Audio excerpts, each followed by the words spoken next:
जाएगा 400 के बीच में चलेंगे। ये चाय बनना शुरू हो गया है। जो भी बनना चाहते हैं कृपया आप हाथ ऊपर उठाएंगे।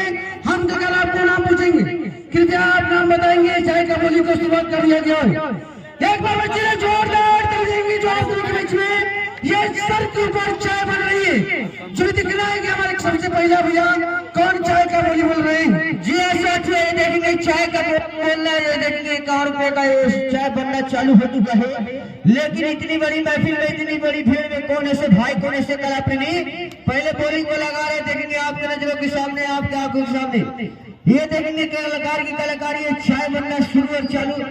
जब भी कृपया बोलना चाहते हैं आप साथ उठाएंगे, उनके नाम को बोलेंगे। जो भी आप बोलना चाहते हैं कलाकार की कलाकारी के ऊपर बोलेंगे। देखेंगे आपके नजरों के सामने, आपके गुस्सेन में ये चाय बनना चालू हो चुका है साथियों। हाँ है जैसे नाम बता दिखना है यानी मात्र कब चाय की बोली को लगाया जा रहा है।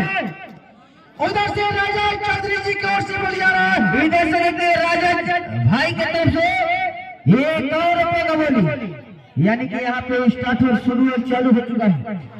कोई बोलने वाले इतनी बड़ी महफिल, इतनी बड़ी यानी मात्र कब चाय का बोली हमारे राजा भैया की ओर से ये कौन का बोली आया हुआ है कोई बोलने वाले तो कृपया आगे बढ़ाएंगे बोली को। और इधर से देखेंगे छोटे प्यारे बच्चे, इधर से देखेंगे उमंग पासवान जी की तरफ से एक